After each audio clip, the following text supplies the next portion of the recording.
Well, thank you for joining us on this weekend, Sunday that is, for your newscast. I'm Daniel Choy with the latest. After a day of skirmishes over a planned launch of anti-North Korea leaflets across the border, conservative activists in South Korea let their propaganda leaflets take flight anyway.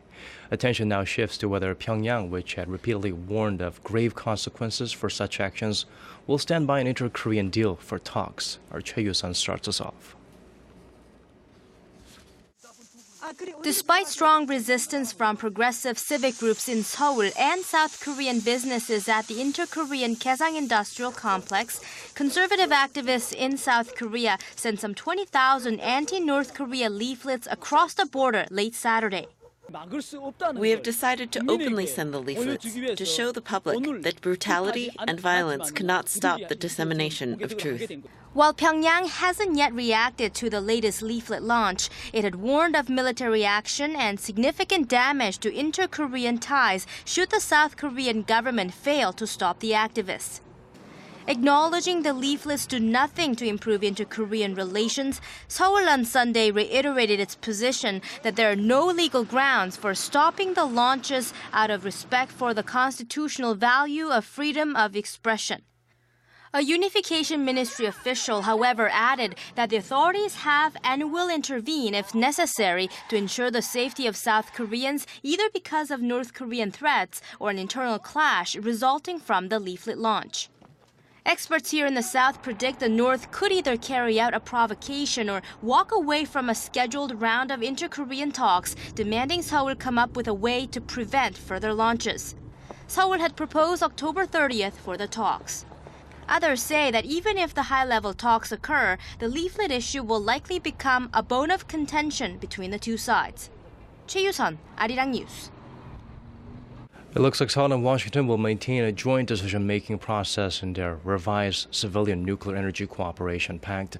Citing diplomatic sources, South Korea's Yonhap News Agency reports the two sides are negotiating the thorny reprocessing and enrichment issues for their revised agreement, which should replace the current one by March 2016.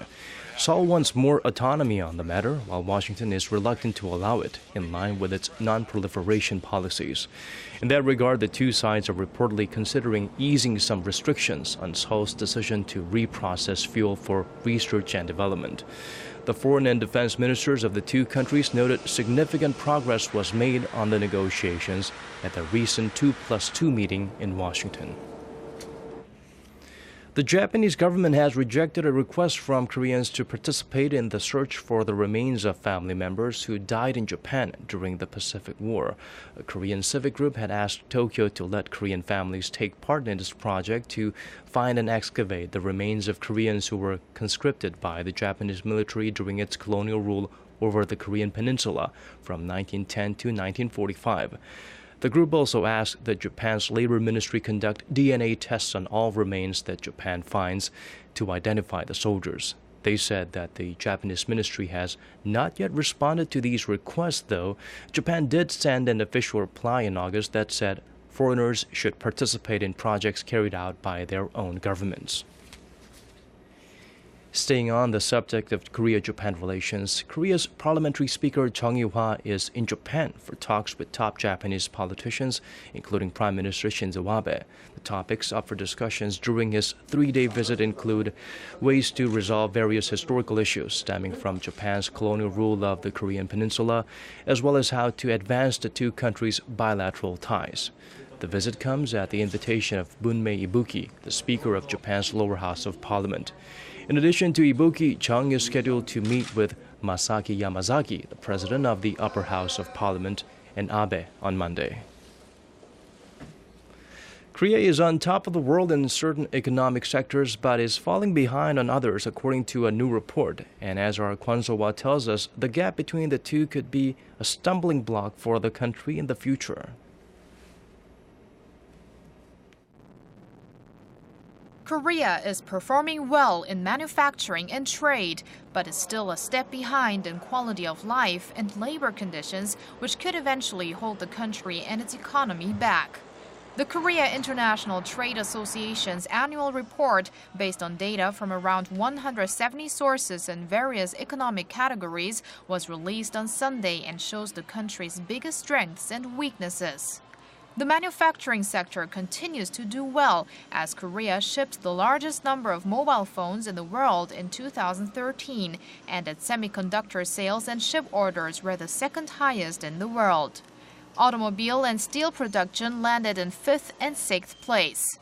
On the trade front, Korea was the 7th largest exporter last year, had the 9th biggest overall trade volume, and the 13th largest trade surplus. Korea also ranked 7th on this year's Fortune 500 list, with 17 Korean companies on the list. Among the 17 was Samsung Electronics, the world's #1 smartphone maker, which saw its brand value go up a notch from last year to 8th place, and Hyundai Motor Group, the world's 5th largest automobile maker, which went up 10 spots to 43rd. Asia's 4th largest economy is also a powerhouse in the R&D and financial fields. However, the social and labor sectors are still far below par for a developed nation. Korea ranked in 41st place for quality of life, down from 34th last year, and Koreans worked the second most hours per year of any country on the list. Korea's female labor participation rate stands at just 50%, and the nation's birth rate is among the lowest in the world, ranking 168th out of 171 countries.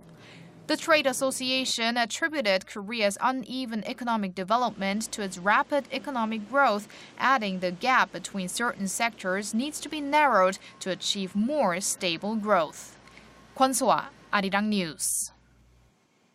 70 cloud computing companies from Korea and around the world are gathering in Busan for Cloud Expo Korea 2014. The 3-day exhibition begins on Monday in the southern port city.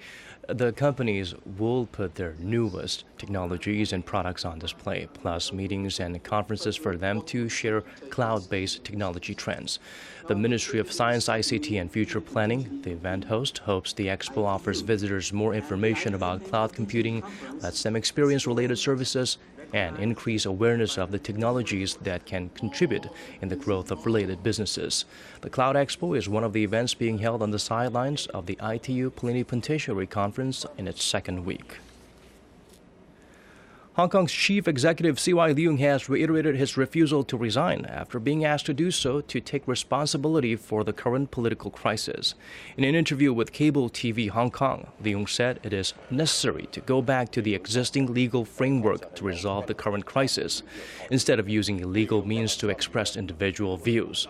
This comes after James Tien Pei-chun, the head of the Liberal Party, which supports Beijing, called on Leung to step down, saying the people have lost trust in the government. The longtime critic of the chief executive of Hong Kong added that there is nothing else Leung can do to improve the situation in the country. Meanwhile, protest leaders will hold a referendum on this Sunday and Monday to decide on their demands after talks with the government failed to resolve the impasse. Over in Thailand, the country's public health ministry is waiting for the results of blood tests conducted on a British man who died in Phuket on Thursday to determine whether he had Ebola. The man, whose identity has not yet been released, arrived in Phuket on October 7th. He had flown in from Lagos, Nigeria, one of the countries where Ebola is at risk. On October 15th, he fainted and was taken to a local hospital where doctors found he had a history of heart disease. His symptoms were not consistent with Ebola and he was allowed to return home. The room where the body was found has been sealed off and disinfected. Authorities there are also monitoring some 25 people who came into contact with the man. The body will be handed over to police for an autopsy if the Ebola test results turn out to be negative. A man in Bulgaria who was paralyzed from the chest down is now able to walk again following a cell transplant surgery. But while some doctors have described it as a breakthrough that could open a new chapter for disabled people, others say it's too soon to celebrate. Our Kim Min-ji has more. Darek Fidica, a 38-year-old man from Bulgaria, is able to walk again after the injuries from a knife attack that left him paralyzed 4 years ago. He was once unable to feel his legs, but now he can slowly move them with the help of leg braces, and he can even drive a car. Surgeons in Poland took nerve cells from his nose and transplanted them into his damaged spinal cord. The olfactory cells, specialist cells that constantly renew themselves, appear to have prompted the spinal nerves to regrow and regain their function. Before the landmark operation, Fidica had shown no signs of recovery despite months of physiotherapy. But now, just 3 months after the surgery, his left thigh muscle is starting to grow, enabling him to move his hips.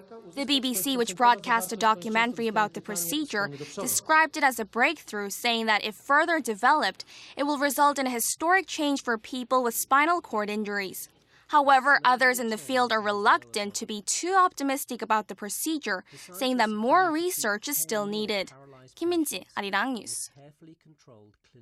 And now the weather. The central region can expect rain starting late this evening. It won't be much, slightly over 5 millimeters, but it's expected to contribute to chillier conditions tonight. And a clear sign that autumn is fading, the mercury will be inching ever closer to zero in the coming weeks. On Monday in Seoul, the daytime low will be close to 7 degrees Celsius, later getting up to a high of 17. And now let's check out the weather conditions elsewhere around the world.